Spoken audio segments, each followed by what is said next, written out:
Esse é o sapo. Em inglês, toad. Em espanhol, sapo.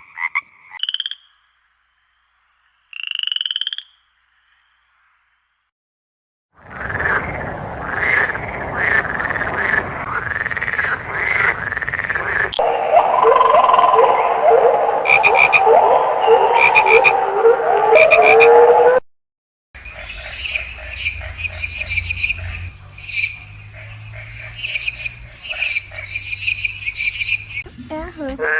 Em inglês, frog. Em espanhol, rana.